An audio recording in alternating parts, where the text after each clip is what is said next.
Check the mic and make sure it sound right, boys.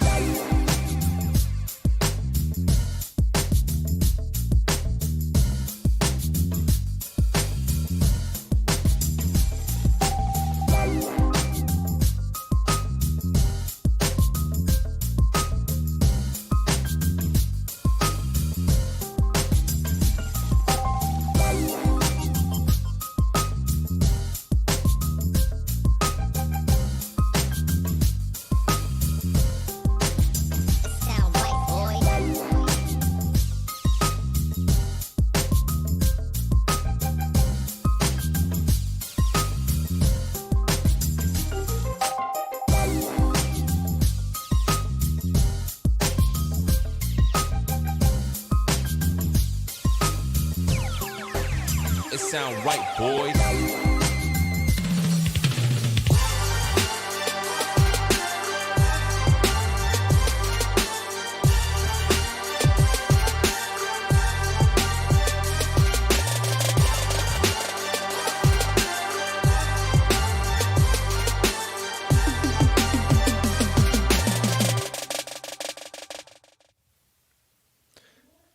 Hey, what's going on? George Teague coming at you right now, here live on Teague's Take. If you're watching us on YouTube, thank you to everybody who's tuning in, who will be tuning in. Yes, sir. It's great to see you pop in real quick, Craig Young. And want to thank you to those of you who could not watch us on YouTube but are downloading the podcast, listening in your car, on your iPads, or while you're working out, whatever.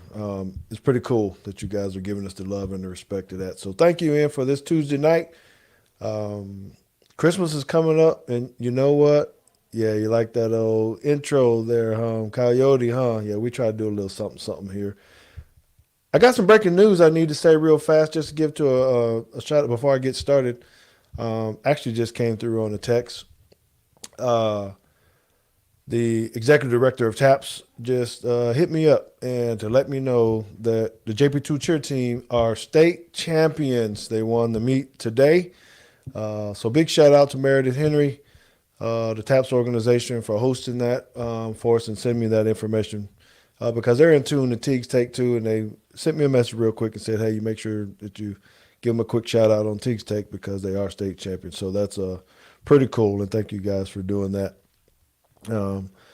So roll tide to everybody, go Cowboys, all of this. But man, I got to jump into something. It's been on my skin really fast, and I just want to talk about it for a quick second. I put a quick tweet about it, and it's really about the Miami Hurricanes, not necessarily the Hurricanes all the way around, but man, I'm just really irked at the way that things went down with the firing of Manny Diaz and hiring of Cristobal. I think that was just not done right. And so I think I talked about it, maybe we teased about it a little bit last week, but this really irks me the way that this is starting to go. For them to be able to talk to coaches at this level, now it's different, okay? We got to talk about this. I'll get into it with JT, the difference between high school, the difference between colleges, and the difference between pros when you're soliciting coaches, right? Because all of this affects the kids more.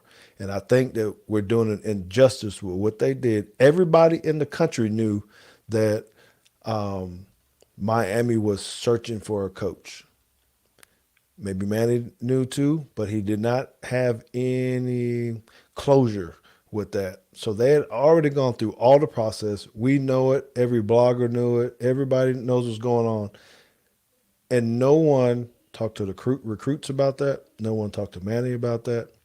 And so they go ahead, fire Manny, and immediately basically introduce Cristobal the next day. Now, I know it looks very similar to what was happening with Lincoln Riley, USC, but USC had already got rid of their coach, right? And so it's kind of a little bit of the same stuff of trying to tamper with coaches is the words I'm going to use. But it's just bothering me, man, and to an extent, because I know we have to move. As coaches, we're going to move in December, January, February, when jobs are opening up. But we got to have a better way to be able to do this. Now, I talked about the way the NFL does it. You got to get permission to it. I think in college it should look very similar. Coaches need to be notified. Athletic directors need to be notified, about, especially in these Power 5 schools, when people are trying to pluck your schools or your coach. That's what I think. Because ultimately, the way the transfer portal is going, all the NIL stuff and everything going is just such a big wave of things. We don't have any rules where kids can't follow coaches, and you can destroy a program really quick. But more importantly, you can hurt this coach. So Manny is stuck in a dilemma where he can't say anything bad about Miami because he still tried to get a job. He don't want to exit out, looking like he's disgruntled and all this kind of stuff. But it ain't fair to the coach either, just like it isn't fair to the players were there. So I'm kind of upset about the way Miami handled it. They knew they were going to get rid of him, so why hold on to him an extra week or 2 weeks or whatever it was? Just go ahead and tell him, you're done. Very similar to what LSU did, at least for that reason. Hey, you're not coming back next year. Finish this out and go ahead and go. So I don't like it. I think we need to fix the system.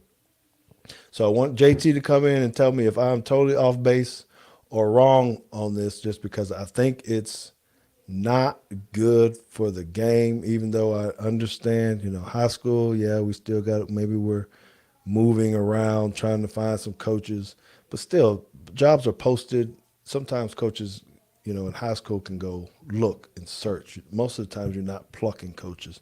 College, they're intentionally targeting coaches, and it's affecting programs. All they're doing is throwing money, backing up the Brinks truck. So I don't know. Am I being too sensitive about this, sir, or what do you think? I think you're. I mean, you've got something there. If the actual question is, are you being too sensitive? Probably. I don't know. I don't know that it's a. I mean, with you mentioned LSU, and then you went like in the opposite direction of where I thought you were going, because you were referencing LSU in the sense of what they did with Coach Orgeron. When you first mentioned LSU, I thought you were talking about what they did with Les Miles. Okay. And that is why Jimbo is at Texas A&M now and not at LSU, is because Jimbo was the Mario Cristobal in this situation and saw what they were doing to Les Miles, a la Manny Diaz, and was like, nah, because y'all might do that to me in like 5 years, so never mind. I'm going to suck it up here at Florida State, even though I really don't like being here anymore, and I'll wait until somebody else comes calling, and then A&M comes and scoops him up. So I don't know. I feel like that sometimes as the outsiders, we think that people are blindsided, and I feel like Manny Diaz probably knew. I mean, the reports were that they weren't going to fire Manny unless only for Mario Cristobal. If Mario Cristobal said he wasn't coming, then they were going to keep him. We had a story like this. This happened in high school. Phillip Rivers, remember, Phillip Rivers was playing for the Colts, and the high school told him, whenever you retire, we got a spot for you. And I'm like, man, the head coach is down here. But then the head coach ended up, I think he ended up retiring. And I think he was the one. It was a whole weird thing because I think he was the one that was like, I'm just going to coach basically until Phillip Rivers says that he wants to come down here, because he was like the first coach ever and he was getting old and whatnot. But, I mean, the same principles kind of apply. It does happen all over the place, it seems. Well, and I appreciate you saying that. And just before, as we continue to go on this, I need for you guys to know we will be showing some videos at the end of the program, so make sure you stay in and stay tight with us, because we're going to get into really good football talk, X's and O's, again, about offensive line play, or maybe a little bit of defensive line play in that as well, similar to what we did a couple weeks ago. So make sure you guys stay tuned for that. But, I just wanted to make sure that we were really hitting. I'm glad that you brought up the piece about Les Miles and all that, because I was not going there. But, I think moves like this hurt the institution, because people are going to look at that. Maybe, I don't know. Maybe it have a difference if it's a different president at the school or a different athletic director. But it just seems like you say, man, why would I want to go work there if things go bad, that they're going to treat me this way. I think we all would rather just be told, hey, you're going to be up out of here. you know, because it's almost like I you agree. just kind of. I just feel like that's not the. I just feel like that's not the thought that these coaches have. I mean, I think that Jimbo is an exception in that he was like, yeah, no, this ain't gonna work because y'all not gonna do this to me. But I feel as if that you have to be in a very particular position in order to turn that kind of stuff down and to say, hey, I've seen what you've done with your previous coaches and I don't want to be a part of that.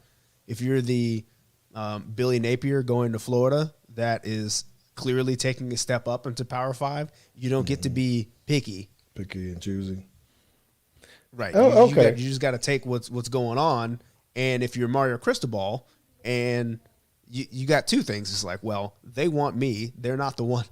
I'm not the one that I'm not going to be the Manny Diaz in this situation because I'm the Miami guy. I really don't actually want to be here in Oregon. And I want to go back to Miami anyway. So this is, for him, it's like, this is my way to get back into my hometown. This is his dream job that he kind of wants. And I guess I do get it. And I try to pull off my high school hat, middle school hat, caring kind of hat, because I know the higher you go up, you got to take out these emotions, right? I can say that people know they're going to get fired. What I always say. No, and I'm not saying it's right. I'm not saying it's right. I just think sometimes the answer is not legislation in the sense of we need rules so that it can't happen. I think sometimes it's more like you need better people that won't take jobs that are going to fire you like that. There are very few Sabans in the sense of how long they've been at schools. There are very few Brian Kellys. There are very few Joe Paternos. I'm trying to think of there are very few Dabos who've just been like at one place, or Gary Patterson for that matter, that have just taken a school from one place to another that isn't particularly tied to that school. So what's the real time frame that people have to look now in days that you got X amount of years? What is this X that you really have to be able to turn a program around before board of directors, fans start getting ticked off and saying, hey, you got to go? What's the real window? Before, it probably was 4 or 5 years. Get all your recruits in, get your own class. Now, what is it? I think on 3 average, years. I think on average is 2.5. But let me say this. I think that the average is dragged down significantly by schools like Texas. Meaning it makes it shorter because their patience runs. Yes, very thin. I think you can pick certain schools that have very low tolerance for mediocrity and building a program. I think LSU would be one of those. Clearly, Texas is one. I don't know how many coaches they've had just in the last 5 years. Right. But then you have schools like Michigan, because Jim Harbaugh should have been gone a long time ago, but he made it. Right. And even Mississippi State, like the only reason that Mississippi State had to get a new coach the first time is because Dan Mullen went to Florida. Dan Mullen was the coach at Mississippi State for a while. Kentucky, they're still not. They're trending upwards, but they're still not where Kentucky would like them to be. I think you have to look at the school and look at their administration, and then figure out, does their administration actually understand where their program is at, or do they think, like Texas, for instance, do they think that they're still on the level of the LSUs, the Alabamas, the Oklahomas, the Ohio States, and they're like, hey, we should be beating these guys, and then they kick people out before they even really get a shot to keep going? Mm-hmm. Or are you somebody like I think Ole Miss is even kind of turning it around a little bit.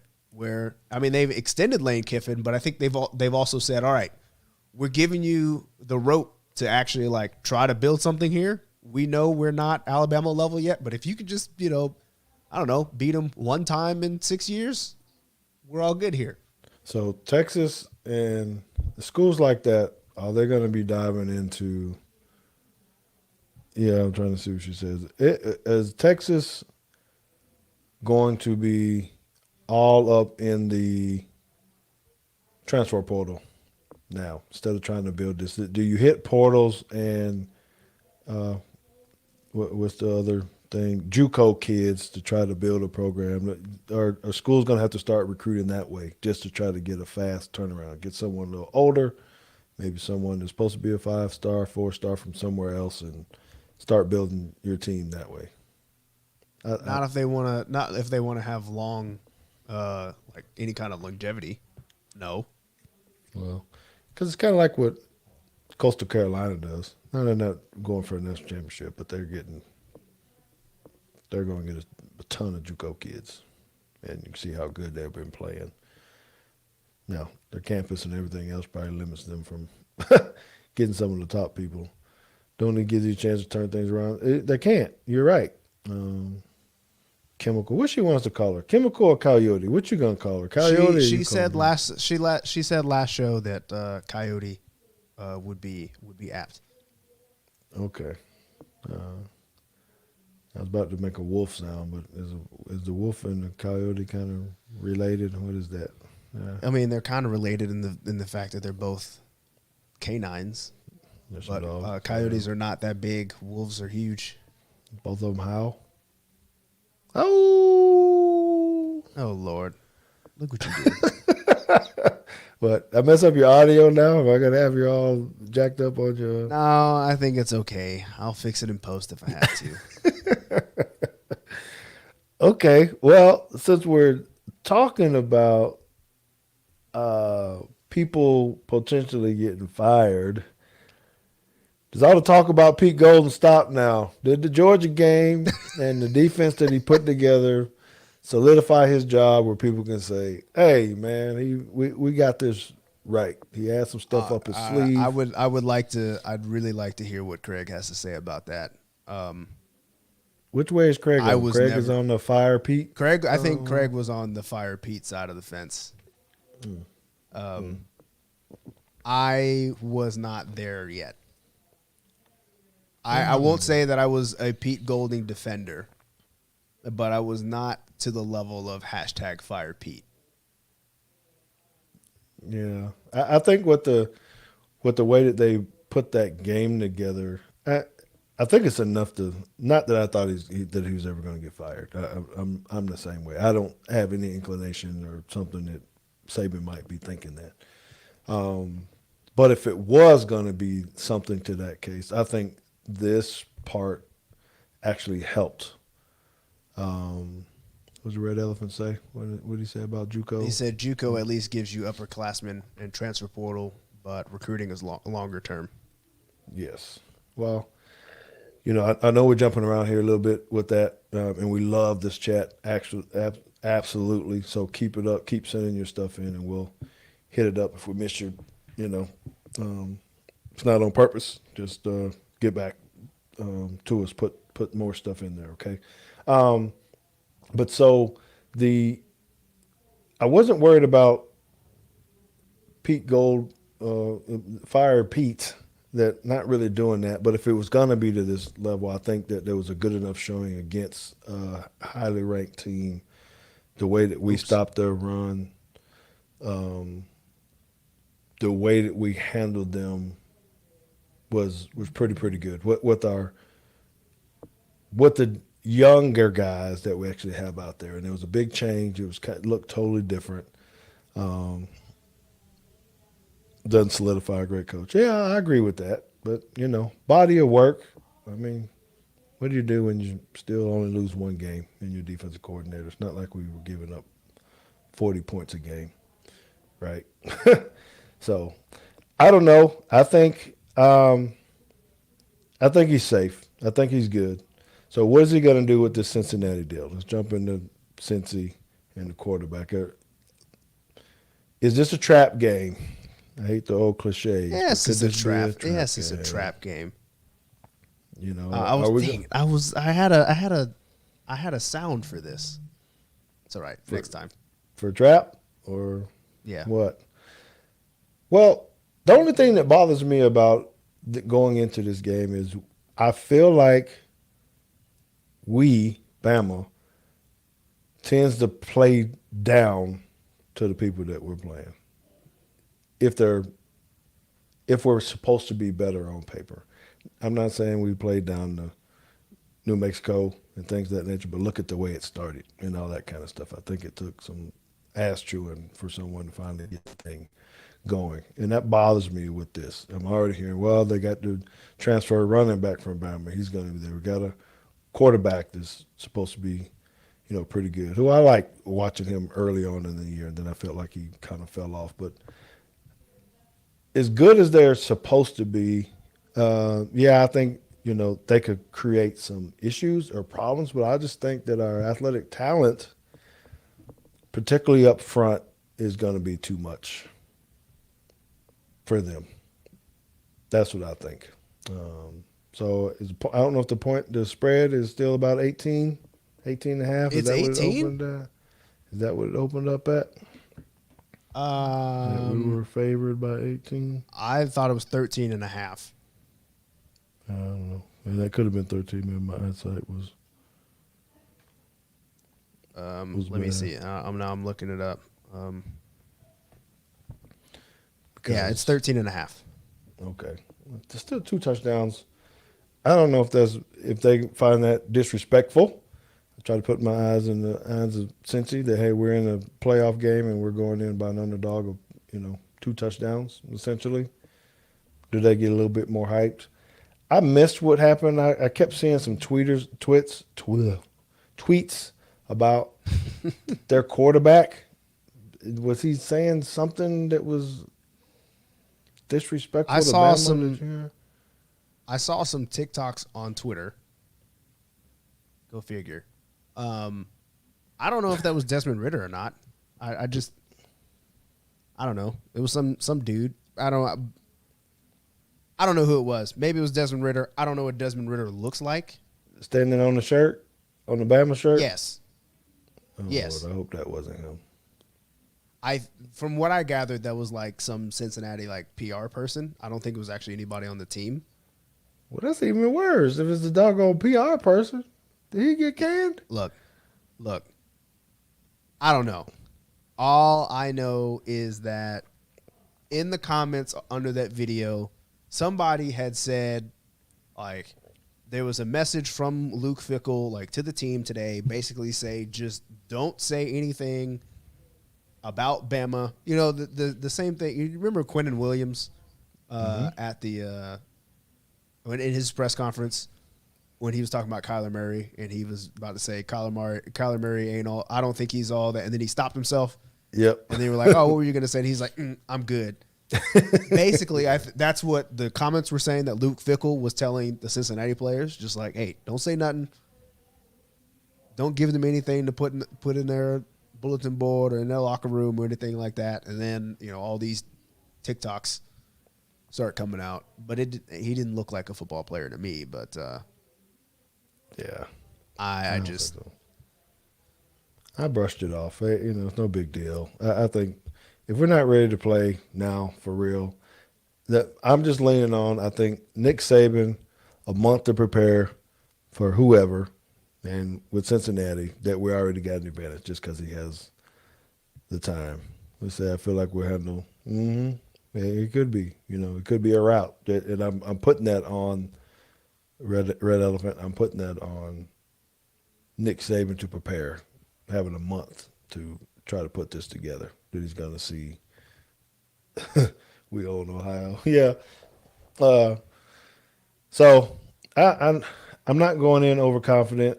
Me personally as the fan, but I don't want us to play down. I want us to go ahead and beat the brakes off these guys if we could. I'd rather try to run it up. That's selfish, in the way of group of five. You're coming in, you say you want it. Well, take this. Or maybe it doesn't happen. Maybe they come in and they ball out and they play their best game ever, and they're the new App State. I think they're definitely going to. They're definitely going to play their best game. I think they're going to give their best shot. This is Boise State in the Fiesta Bowl. This is TCU in the Rose Bowl. Okay, so how many trick plays? How many trick plays then? Is there going to be Statue of Liberty? There's going to be the double reverse, something or another, and all this shit. I don't think there's going to be any trick plays. They were able to give Georgia everything they could handle last year without the trick plays. I think they're going to come in with a solid game plan, just like they did. They're going to do what they do, and try to figure it out. Okay, you think they can run the ball on us though? I think we can shut their run down because I don't think they can throw the ball over the field. I think we're going to load the box, play man, trap coverages. And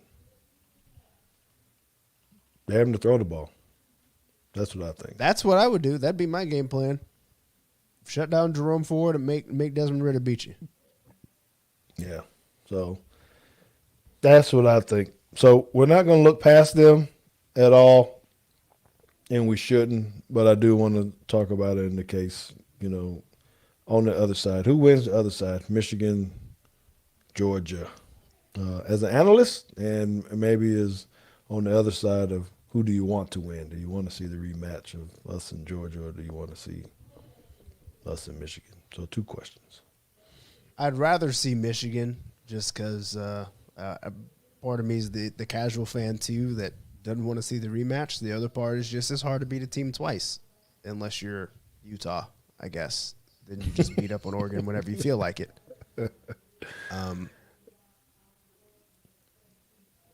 I don't know. Georgia they have to show me that they can respond. I've kind of started sipping the Kool-Aid a little bit about how, what was Georgia's best win? Was it Kentucky? Was it Tennessee? I don't know. No real good ones. Yeah. So you I give the edge to Michigan just because they beat Ohio State. Well, I don't know. I mean, I give the edge. I like Michigan because they were able to put the clamps on somebody like Ohio State. But Michigan's defense, as good as it is, I feel like doesn't do much for me in this matchup because I'm like, how good is Georgia's offense really? Like, if they can shut down the run, too, then, I mean, Stetson Bennett, like we said, is a game manager. So is he actually going to be able to go and beat Michigan like that? I don't know. What's the line on this one? Georgia by 7. It's a little bit closer. Okay. The way I see that game matching up is both teams are supposed to be good running teams. I'm going to tip my hat to this might shock some of the people because we weren't able to run the ball. But Michigan's running game is pretty stinking good with those 2 guys that they have. And I think they'll try to make that work. I don't think they're going to be lighting it up, either team, as much with the pass game. So I think it's going to be a pretty physical running type of game. Yes, you're right. Can Georgia bounce back? Do they catch something and come out with the fury of it? I don't know. I just think Harbaugh kind of has these guys ready to go, and I think they'll be up for the challenge. So I can see Michigan upsetting them because I think they'll go up-tempo again as well and try to keep Georgia tired, keep their defensive linemen, use some similar things that we did to make sure they couldn't get those guys off the field and win the game. Yeah, I mean that I think that was big. Keeping Jordan Davis on the field because he was gassed, or keeping him off the field because he had to come off, and you're still going up tempo and he can't get back on the field. I'm sure you saw Roman Harper's take that everybody had dogged him out on Twitter for the first time until the game happened.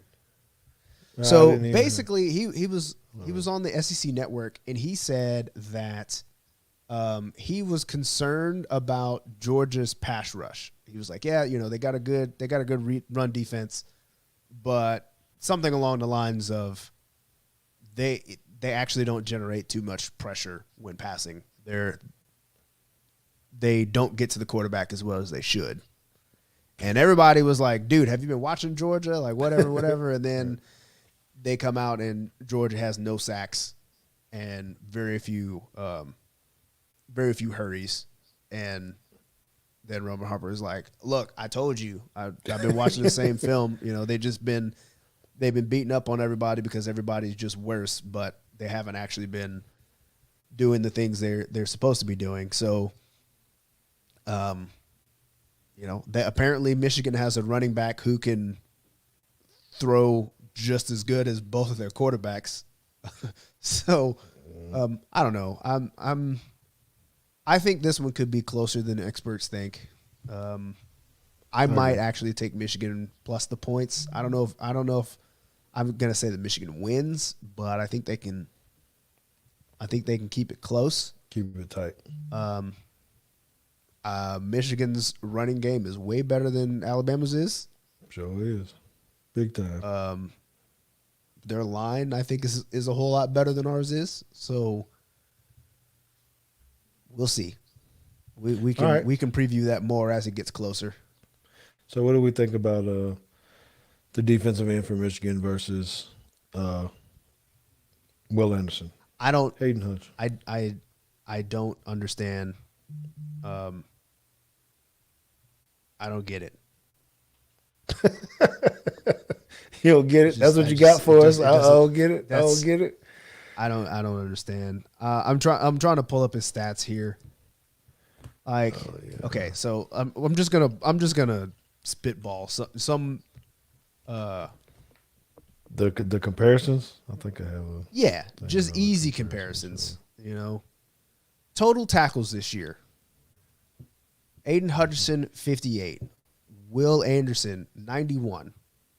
Solo tackles, Aiden Hutchinson 33, Will Anderson 52. Sacks, Aiden Hutchinson 14, Will Anderson 15 and a half. I don't get it. I don't get it. Well, the guy's up for the high. This dude's Aiden Hutchinson's senior year this year. Will Anderson had a very comparable year his freshman season last year. Mm-hmm.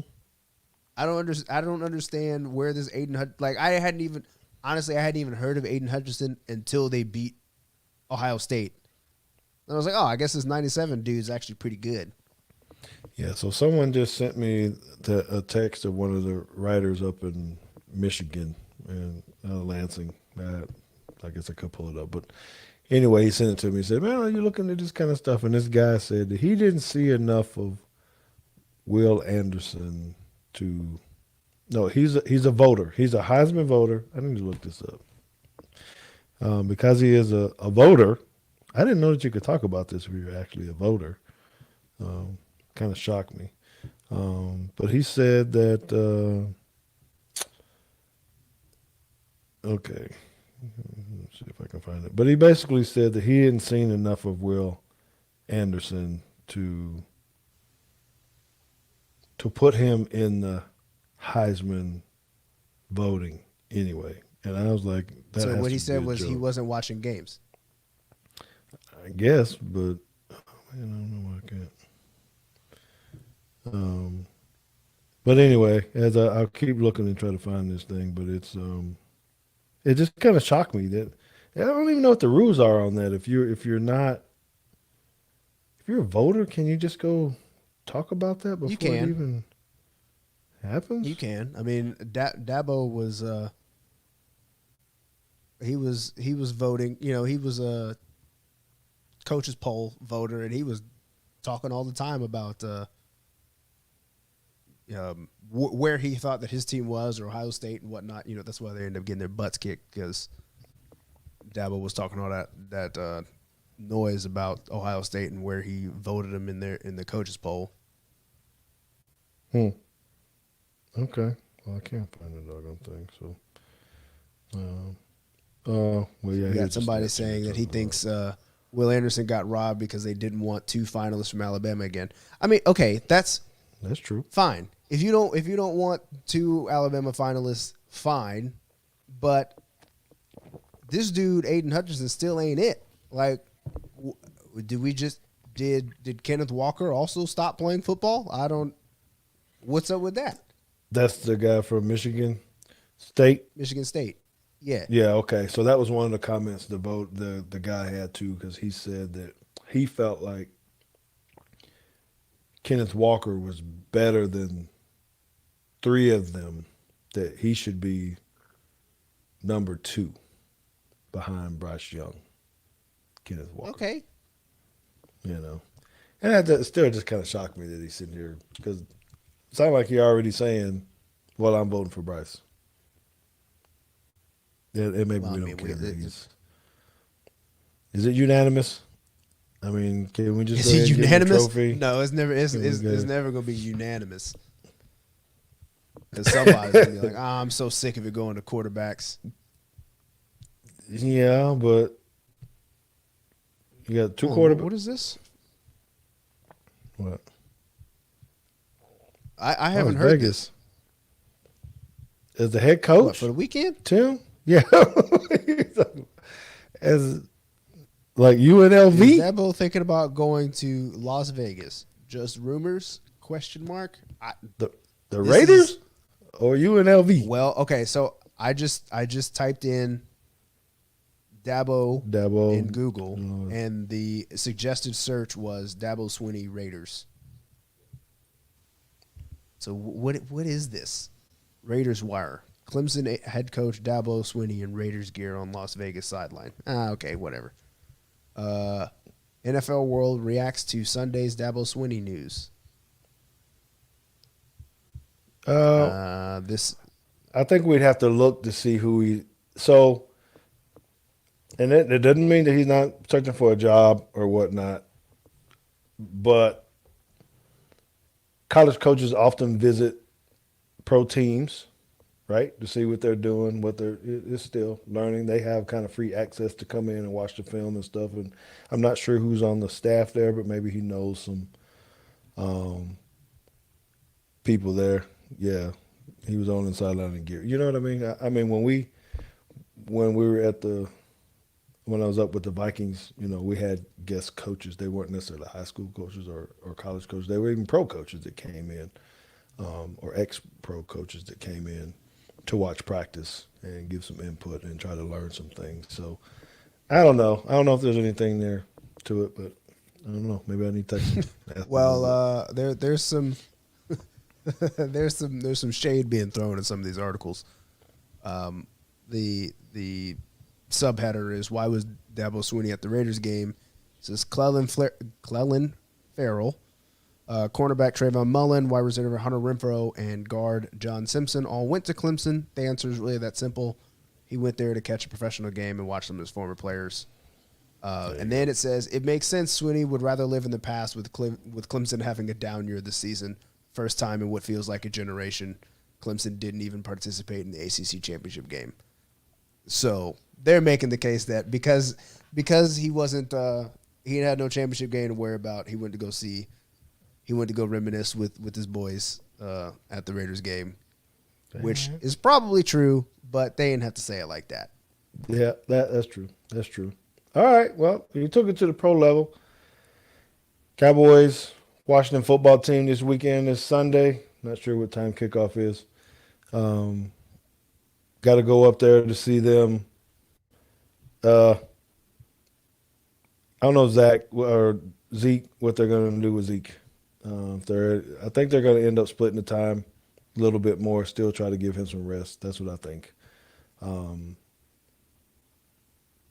Yeah, are we really worried about the run game here with the Cowboys? No, we kind of talked about with other stuff, but are we overly concerned at this point now going into Overly concerned? No. Yeah. I mean, I'm always a little concerned. Not overly concerned. does Zeke get healthy? I don't know what his real injury is or what it is. They said he needs rest. It's not something that you can just gonna go away. Basically, it doesn't need surgery. You kind of need time. But he ain't the person just to sit, right? Oh, yeah. I mean, you saw him last game. He was already – they should have told him to take his helmet off and chill out after he got hit in the knees again.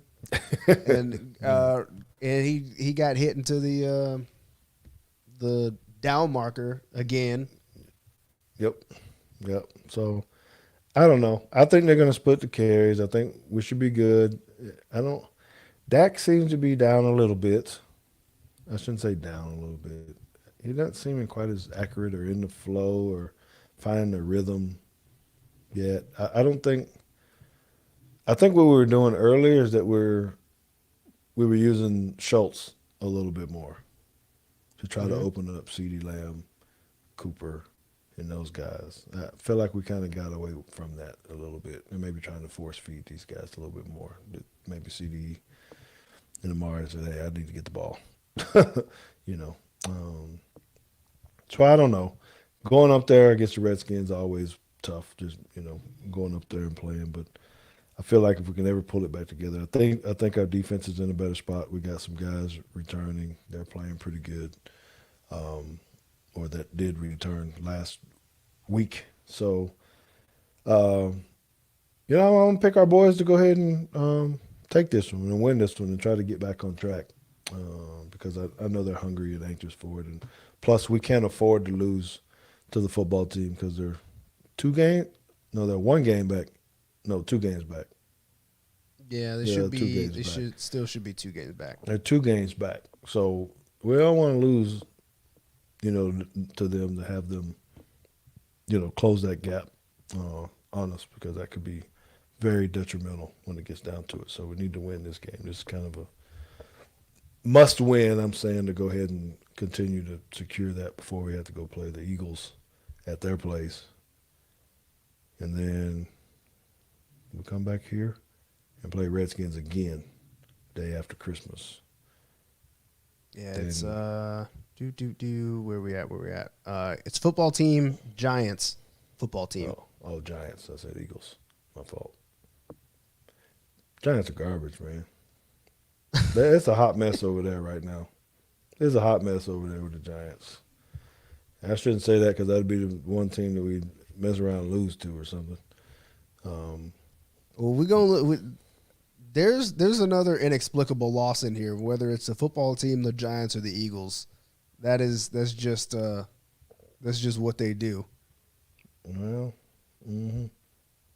Sarah says football team smells blood in the water. We got to take care of business. She also says she's using all lower caps this week. Yeah. Well, we appreciate it. We got. Did you assign her own bot? Can you do that? Do you have your own bot for certain people where you can say, hey, you got Claire. Do we name our bot? No, we didn't name it. I mean, it's named Nightbot, but I didn't name that. I didn't make the bot. Night, we need to change it so it's like KNIGHT. That kind of night. You're the chess guy. We need to give it a chess name. Well, I don't know if I can change it, but I can try. What's your favorite chess piece as far as playing the game? Which one you like the? Are you the castle guy? You're the bishop guy? You're the... I think I like knights. Knight guy? See, that's why you named it knight. See? Yeah, because they're tricky, and you can get a lot of forks in, and you're attacking all these things at the same time, and people don't see those coming.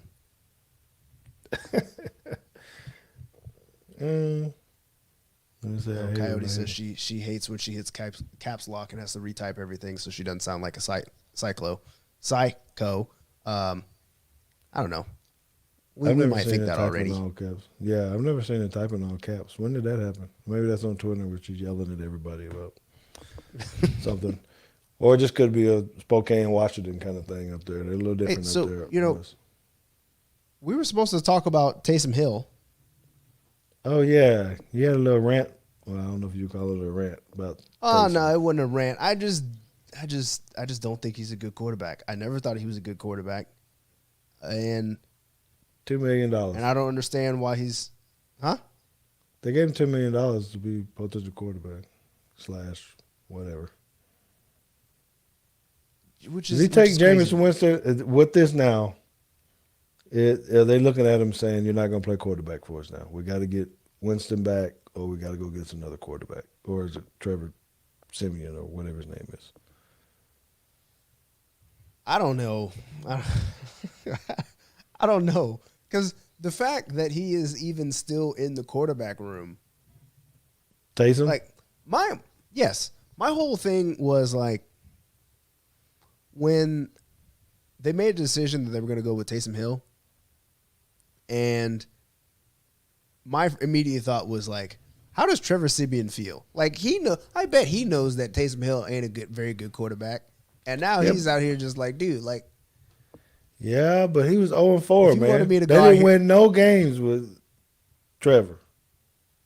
Well, I Zero. guess, but I mean, I just feel like Trevor at the end of the game was like, dude, I could have went out there and threw 4 picks and maybe a 5th one too, and the outcome would have been the same. I wouldn't have jumped over nobody, but I could have thrown just as many interceptions. I thought they were going to try to run him more or something, but I don't know. I think he wanted to try to prove that he could be a true quarterback, and it was the ultimate fail. And we appreciate it. We Dallas Cowboy fans really do appreciate you putting him in there, coach, and allowing us to have that and sitting Kamara out for one more week. We're very, very thankful for that. Because, no, he didn't look good. I was sitting there going, oh, my gosh, I think I've seen better quarterbacks. You can't be throwing interception pick sixes to defensive ends. That's not okay. Yes, you're right. So I don't know what they're going to do. I think they're having some little troubles on the inside. Yeah, definitely Sean Payton. Thank you. They got a little bit of stuff going inside that organization there. I'm not sure. I'm just saying that because when Michael Thomas opted not to come back and play, and you get quarterbacks hurt and you're trying to shuffle around, I think it's just not looking. It's not looking good for the. I mean, maybe they got the LSU syndrome. They looked around at this offense and he was like, "This ain't it. Like, I'm not gonna go out here and try to catch balls from Taysom can't throw Hill and Hey, Claire, make James sure you can't see Winston." Yeah, you're right. I just want to remind everybody again, as we start to wind this down here in a little bit, that we are going to do some video. I'm reading the question. Oh, right. Do some video with the offensive line play. Have some pro clips and some some college clips that we want to talk through and kind of educate you guys a little bit on that and talk about the difference between zone blocking, slide protections, and some different things of that nature. So we think you guys will enjoy that. So make sure you stay with it. Stay with us and join in on that. So, yeah, Mr. Jive Turkey. I don't even know where Jive Turkey is from. But he asked, did I like playing for Barry Switzer the 1 year in Dallas, my first year stint. Well, appreciate you knowing that I came in under Barry Switzer in '96. I actually did enjoy playing for Barry. And so let me give you a cool story about this. And I don't know if I've ever told you this, JT. Ooh, story time. Oh, not me. There we go. Yeah, so how did I know I really, really liked Barry Switzer. He was a different cat, right? He's the same one who would carry a gun and do all this kind of stuff. But when I really started taking to my liking of Barry Switzer was after one of our games at Texas Stadium, and this is why. So I have a lot of older brothers, some of them who have lived troubled lives. Actually, one who has been living in condemned housing as of recent. Okay, and so that particular brother was with me at one of our games. We brought him up to Dallas just to try to, give him some love and different things. And so while he's at the game, he's out towards the concourse where we get ready to walk out, to go to get to our cars and stuff. And so as I'm walking to try to get to my car, I see my brother leaning up against the wall. And in front of me is Barry Switzer, right? So I'm watching this kind of unfold. So I see my brother start talking to Barry Switzer. No big deal at first, right? Now, I'm telling you that my brother is, again, I'm trying to paint this picture of the hard life that he lived and all this kind of stuff. And I see my brother hand Barry Switzer a cigarette. So as I began to approach, Barry keeps walking, and I asked my brother, I said, hey, what's going on? This, that, and the other. And I said, do you know who that guy was that you were talking to?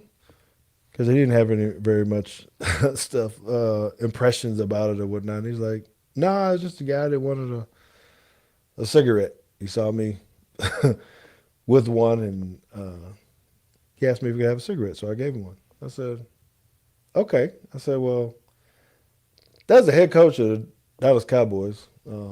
My boss, and of course, he was like, oh, shit, this kind of thing. And I was like, man, so what do you want? He said, he just walked up on me, man. He saw me with my pack of cigarettes and asked me this. So why did I say that? That made me think about that a little bit, because it really showed that he was down to earth, one of the people, because there's a lot of coaches that won't be anywhere around anybody without bodyguards, police officers, or something else, and he's walking out through the parking lot just speaking to some random dude that he didn't know and asking for a cigarette, and went on about his business. So I did enjoy the 1 year that I was able to play with him.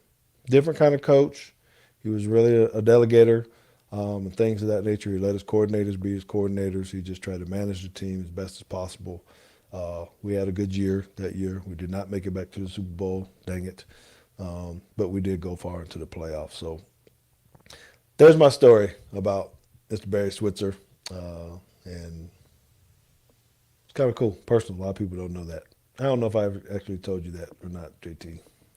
No, I didn't. To be honest with you, I didn't even know that your first year was under Barry Switzer. So I learned something new today. Anyway. You didn't read my bio? Come on, man. What is going on here? I think I got. Maybe I'll send you my resume so you know who I played for and all that kind of stuff. Oh, Lord. Okay. That was a great question, though. Who was that asked? Oh, that was Jive Turkey. Yes, it was Jive Turkey. Yeah, we appreciate you. We're cutting his name short on the podcast. If you're listening to this, because there is another word in there. It's actually Jive Ass Turkey. Yeah, I was gonna say you said shit in the in your story, so I don't get it. I'll fix it in post. I don't know. Well, I don't know. I think all you have to do is when you cuss, do you have to say it's not kid friendly or something? Is that what we have to do? We have to check that box. Yeah. Well, I mean, we already checked that it's not made for kids. Okay. Even though we do have kids listening, one of those names is Clara. I'm sure she'll like that, right? She sent out a tweet. She's going traveling again. Yeah, I saw this. I saw the passports in the giant suitcases that she posted on Twitter. Yeah, we got to find out what what she said. She was mad when I went to the Cowboys for what? Back in the What did Coyote say? Cowboys fatigue years. I think she's talking about you went to the Cowboys after the Cowboys had won all them championships and everybody was tired of seeing the Cowboys. Oh, well, shoot. I was mad just because we didn't get the Super Bowl. And after I left, the Packers, they went to the Super Bowl. And I came here to try to get one, and we fell short. Lost to the new franchise team, Jacksonville or wherever it was. Panthers. Which one is the new one? At that time, Well, they were both franchise. I do know there was only 29 teams when you were playing with your leather helmets and whatnot. No, it wasn't leather helmets. Now they're decent. I still got my helmet. Yeah, I think you've seen those. But anyway, so yeah, I think that's good. It was definitely a ride.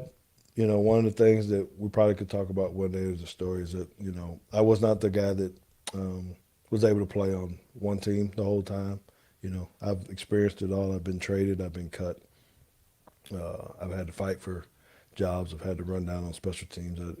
My 9 years was not just all glory. It was a tough struggle, in particular, 3 through 7. It was definitely a heartache, just trying to make the team.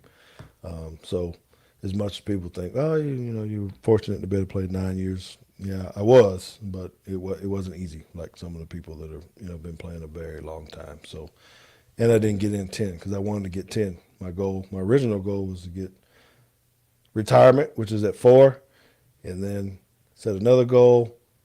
Oh boy. Let's talk about. I gotta wait to put these. I gotta wait to put these comments up because you be getting sidetracked. Yeah. Well, that's my adult ADD, I guess, that I have.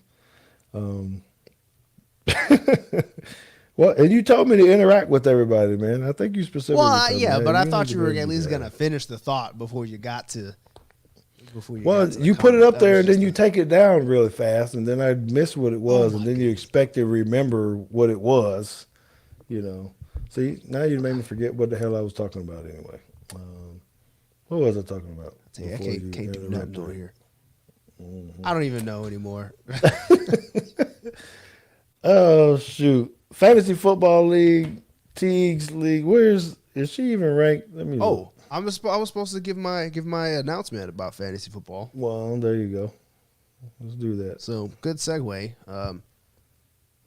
I was supposed to write a speech and everything. I forgot, and I was gonna get like a little podium and set up a new camera and field questions and whatnot. But I am officially retiring. Yes, I'm officially retiring from all things fantasy football, effective at the end of the season. I will be stepping down as commissioner from my. Yes, I'll be stepping down as commissioner from my 8-team league with my high school friends, and the other 5 leagues or so that I'm in. Please respect my decision. So you're tired of donating. Yeah. You're tired of donating your $20 or your $25. Is that what you're saying? Well, I actually don't. I don't play in very many in very many paid leagues. But yes. The many people have asked why, and it essentially boils down to the amount of money, even the small amount of money that I pay for fantasy football every season is not anywhere near proportional to the amount of fun that I have playing fantasy football.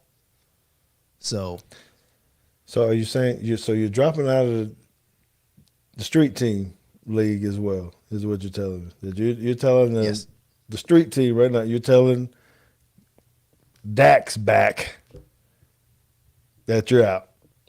You told your mama yet? She ain't gonna like that. She did. I told you guys at Thanksgiving. Yeah, she ain't gonna like that. And she was like, "Oh, you should just go down to one team." Yeah, one team. I had one team for a long time. So Dak back is ranked number 4 in our league of 12. I'm ranked number 7. I need some help to get in. I gotta. What are we taking? 6. We're taking 6. JT, where you at? You're at 9. There's no way you can get in. because you're 2 games back. I'm only 1 game back. Me and Raymond Jam are 1 game back. So I need to win. I'm not sure who I'm playing. Let me look. Brent's team. Yes, we definitely need to beat him. Another roll tide guy. I'm favored by 30 points right now. He's in trouble. So I'm pretty sure I forgot to set my lineup a little bit. It's fine. So I beat you by 2 points. If you didn't see that. So me and your mom were. I did. I looked today. Is today Wednesday? Yeah. Nope, today's Tuesday. Yeah, I looked today. And I got lucky because I didn't change my lineup. I had one guy, Daryl Henderson or whatever, that didn't play. And I didn't switch. So I was like, oh gosh, now I'm going to lose. But then Mom told me, I'm sorry, that was in our JP2 league that I beat you.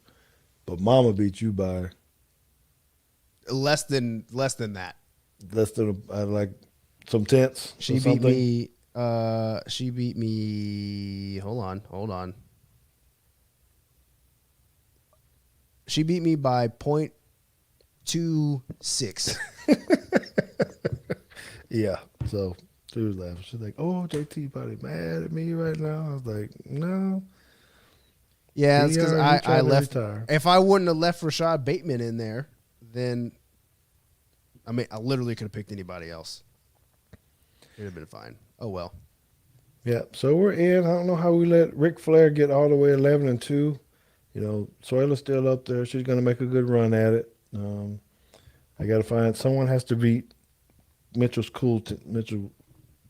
the Alabama guy. Hopefully someone can beat him this week and help me get in there. If I can, I need him to lose or yes, because I beat him. So I would beat him on a tie break. If he went 7-7, I went 7-7, I would beat him. We have a question. If you have any good Brett Favre stories, I don't know if you want to take this one now or if you want to put that one on to next week. We have reached an hour and we still have some film study to do. Yeah. So I need to. Can't say it is Davis, John Davis. John Davis. Yeah, I think. Thank you for asking that question, but he's right. We're at an hour time, so I probably need to push that one back, and maybe we can sneak it in this weekend. So we're gonna do it not this weekend. No, yeah, next Tuesday would be right. Let's bring that back up with Brett Favre. Put that down on there for someone to be able to hit about that, because there are probably more Packer stories that I can have with that as well. Because we do need to get to this video because it's gonna take us some time to go through that. So, JT, you want to explain to everybody again how this is gonna work? How you're gonna transition? Yeah.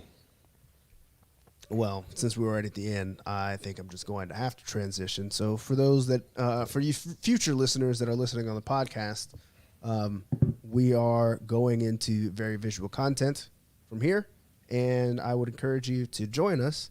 And let's see, I can actually see the people in here. So you should come in and join Cody, Clara Russell, Craig Young, John Davis, and Red Elephant, who might be gone now. In this film study. But for now, this will be the end of the recording that'll be on your podcast player. So we'll see you next time. For the rest of you, we're gonna talk some O-line play. Yes, we need to dive into this a little bit because we've been hitting it primarily on Alabama, the schemes that they're doing, but I think once we show these examples, we want you to be able to see, and it's all derived from what Bama was doing versus what they weren't doing, where they're having their struggles, and different things. So we have some examples that include Bama, Baylor, even the Minnesota Vikings. Okay, so this first clip that you're looking at right now, so we want to be able to talk about pass protection and how it equates to the run game. Okay, so this first pass protection, we can go to any of these. No, this is a good start. We don't have to start with this one. No, this is a good start. I think this is a good start because I want to be able to talk about slide protection. This is where I felt like Bama was being too soft that we were changing our philosophy in the way that we run the ball and the way that we pass protect earlier in the season. So it looked more like this right here. So this slide protection, when you're looking at the linemen up there, in this scenario, they're all of the linemen, every single one of them, all of them are going to go left, including the tight end on the right, I believe. That he's going to go left, right? And so you can see that automatically leaves the guy, the couple things that happen here. It leaves the guy on the end on the line, when you're looking at the screen, to the right. He's free. The running back has to take him. That could be a defensive end. That could be a linebacker. A lot of times that's a mismatch. It could be a safety, depending on whether there's a corner out here or depending on whether there's a receiver out here or not. That's right. I just realized you also can't see my cursor. So the end man on the line of scrimmage he's talking about is on the right side of the line here. I think this is number 9, maybe number 8. Yes. So the running back has to take him. But before we go, don't leave it right there. The problem with this type of pass protection is everyone's going lateral. They should be taking an area, meaning to their left. So if someone comes into their gap to the left of them, that's their responsibility. So think about it when they run twists or stunts going in the opposite direction. You have to be very disciplined to be able to let that guy go to the one behind you, but it's not natural, because naturally if someone crosses your face, you tend to try to keep your hands on them and forget that you got another gap to your left, okay? So you'll see some of that, and you're going sideways, so you're not being forceful with your punch necessarily, right? And then you got a potential mismatch with your running back and this speed guy, strong guy on the end here. So if you can let it go a little bit, you'll see the running back have to take on this. I mean, he gets whooped right from the beginning, right? It's just hard to do. If you can take it back just a little bit again before you go to this next clip. Uh-oh. Here we go. So if you look at the right side, also the lineman, when I'm talking about the penetration, they're right. I think that was the right guard. Was going sideways. 64? Yes. So he it's 63. Sorry. Yeah. He actually loses some strength in there as well. It gets pushed back towards the quarterback as well, because he's trying to go sideways. So if you let it run, you can see there's not much power. He has to come off on the other guy. He ends up falling down on the ground, and it's not good, right? Okay. So that's slide. You can run slide right, or you can run slide left. A lot of times quarterbacks JT, when you're in high school, who did you guys give line calls? Did your center make line calls, or did your quarterback make line calls? Yes, everybody was making – everybody up front was making line calls. Our protections weren't that complicated. Well, at least for me as a running back, it wasn't that complicated. I just knew 60 or 70. And which told you what? I right knew or left? That you had to take a mic or a backer, or what did that mean to you? Yes. So 60 protection meant that they were declaring Mike to the right, whether that was actually the middle linebacker or safety or whoever it was. And I was responsible for the two guys away from him, and 60 protection left of the mic. So whoever they identified as a mic, I was responsible for two people on the other side. And if they both came, obviously I had the most inside, defender. And 70 was just the opposite. They were going to be pass pro left, and I had to pick up anything leaking out of the right side. Okay. So I hope you guys understand that part, right? So with this protection, someone has communicated, is what I'm saying. So the areas you're not really communicating, you're just sliding. Anybody comes in your gap, you're taking it. The running back is taking the guy on the backside, if that makes sense to you. 60 protection or 70 protection is going to look like this next clip that you're about to come to. So Oklahoma State is on offense now, and this is more what JT would be talking about. So they are, I'm calling this a man blocking, big on big. So they're declaring, hey, the linemen have these four guys, whoever it is. They declare they're 4 down, and will point to one of the backers. So when we say down, typically you're looking at normal defensive ends who have their hands on the ground. They're trying to stand up like this, so the defensive ends are probably the two guys on the outside, and your backer's probably the one over the left guard there, probably, right? So they may be declaring. So go ahead. for us in this, if we were running a standard protection R60, this would.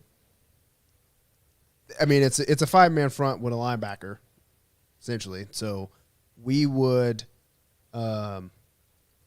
Like you're saying, we would just block big on big here. 67 would turn out on the defensive end on the left. 72 has the guy in front of him. The center has the nose. 70 has whoever this defensive tackle is, and 74 has this defensive end. And that will leave me, the running back, number 27, with the linebacker on the 25-yard line. And I might even have help from 28. It just depends on, whether 28's in a route or not. That's right.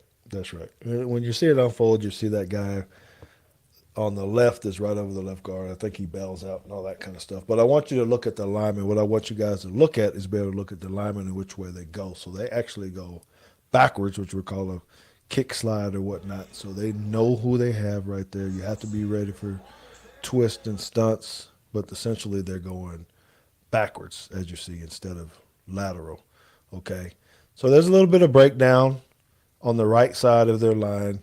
Again, as JT said, we're working man, but when you run a twist, like if you look at the right, that defensive end on the right actually loops around, and We'll just play it at full speed here. Yeah, and they don't pass these guys off, so the guy ends up getting pressure up the middle of the field. So there's a little bit of difference. When you say man, you automatically think, hey, you have to stay on them. But there is some communication that those two guys should, the right guard and the right tackle, should pass those guys off. So if you watch Bama in this, early in the year, we were not doing that. Against Georgia, we did damn good with passing off the twist. So this is a clip of Bama actually running. We had a question. Okay. We had a question. I missed it. I think this is regarding. I think this came in with this formation here. Craig asked, "Would it be smart to pull a position to guard the safety like a bootleg?" And I think we're. I don't know if that was just a general question. Craig, you have to chime in again, or if you were specifically talking about something like this. Well, if he's talking about the very first clip, I'm thinking if he's saying instead of having that running back come take that end man on the line of scrimmage, that if he pulled a right guard or something, it's kind of intuitive, I guess, for everyone to go left and that puller go right. But teams do that, Craig. So you are right. But those typically happen on a rollout or some type of sprint, to give him a run pass option and also have someone over there in front of him. And the slide protection. Yeah, I mean, and on defense, we do have what do we call them? CBRs. Yes. The CBR responsibility for cutback, boot, reverse. And in this case, that would be whoever this outside guy is. I still don't know if that's number 2. Whoever is the end man on the line of scrimmage on the right, that number 7 is actually going to end up blocking. If this were a play action like it was supposed to, clearly it was supposed to be, but he had to go. He had to go block him where pick he up this guy. Right, which he ends up getting to him anyway. But he is your cutback, boot, and reverse guy. Yes. So even if you pulled the guy, in this case, the running back has to take him just because of the type of scheme. But you can do it the other way that you're talking about, where someone can pull, if they fake a run to the left and use a lineman to get that guy, you can, but he's got to be very, very good to try to block that guy in space, right? Okay, so this one with Bama on here. Bama's on offense. They're up at the top of the screen, obviously, in the red. So they are about to run pass protection, slide to the right, their right or our left while we're looking at this screen. Now, what I want you to look at is this is a little bit different. So this is called a bunch formation. So what's number 85's name again? I know he wears the tight end number, but he's really an offensive lineman. He's supposed to be tight end / offensive tackle. Well, I think they put him in a disadvantage here because if you look with the tight end behind him, the spacing that he has between him and the tackle is huge. So anybody that tries to run in there, it's clearly a whole man. yes, It's a whole person. Anybody that tries to get in there, if he has to try to block him, did I say it was slide right or it's actually slide left? I'm sorry. Did I say slide right? They're actually sliding to the left. Okay, so they're going to go to their left and on our screen to our right. All right. So if someone runs in that gap next to 85, he has to take that. Now, there's a lot of space in there. Now, on the last no, I'm sorry. When I was in Panama City and I was talking to the Red Elephant Club down there, I was telling them I think that they could make us turn the protection the way that they want so that they could shoot the gaps because our guys are big. You got to be pretty fast. You got to be pretty, agile to be able to do this. So please hit on what gap? What did he say? We talked about gap already. That was old. Sorry. Oh, okay. So that would be the A gap, B gap, C gap if you look over here. So number 4 is going to take a charge in there on this play. And I'm telling you, our guy is beat from the beginning. So it's going to be, again, this is because we're going sideways and not backwards. So this is philosophical kind of things that we want to see. So if we let it run, you see number 4 go down in there. You can see the back of this guy. He's already turned. We can't get him.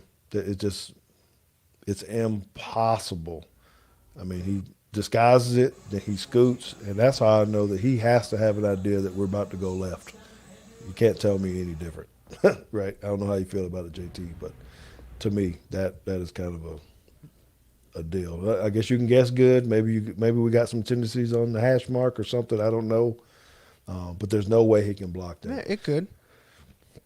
It could. I'm thinking, it also could just be, he, I don't know, it could be savvy just on this because you know that, have some that's true. I'm also thinking, if you know that that's your gap, and I don't know what the down and distance. Well, I guess I see what the down or what the distance is. I don't know what down it is, but if you think they can't run the ball anyway, and you're already going on some kind of pass blitz, and your gap is this assignment, I think at this level it's kind of intuitive just to say, like, just go ahead and shoot that gap because it's so wide.